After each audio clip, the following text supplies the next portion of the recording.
армысыздар.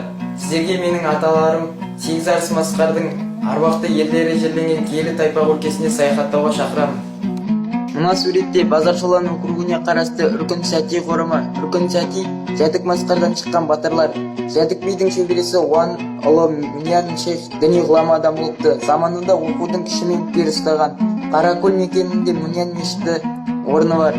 Ұрпақтары 2016 жылы қоршап белгі тақта орнатқан. Мүниян ұлы Рәшишін білімді әулие адам болыпты. Қаракөлде мешіт ұстаған. Зираты Сарман ауылындағы Жәдік қауымында.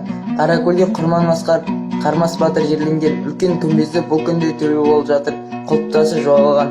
Базаршолан округінде Құрман масқар Қожабек батырдың күмбезі бейіті екі немересінен қатар орналасқан. Жанама ауылы қорымында кезінде ескі есімнен Еңгерге дейінгі қазақ ауылдарына старшина болған Мырзакелді батыр Арал ұлының алып мазары құлап үлкен төбе болып жатыр.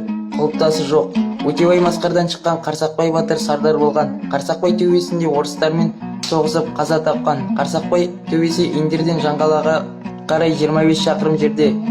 Тоғайбай Қазірет Өтебай масқардан шыққан би правитель болған адам. Қаракөл Дендер Байбатырдан 3 мешіт салдырған. Сармандағы Байбатыр қауымында жерленген. Жайықты жауға бермеу үшін қанын төгіп тер сіңірген аруақты ерлер масқардан көп шыққан. Шеттерінен жаудың жанын аяқ бұқпаған, өр рухын жықпаған сайыпқыран аталарым менің мәңгілік мақтаншыл.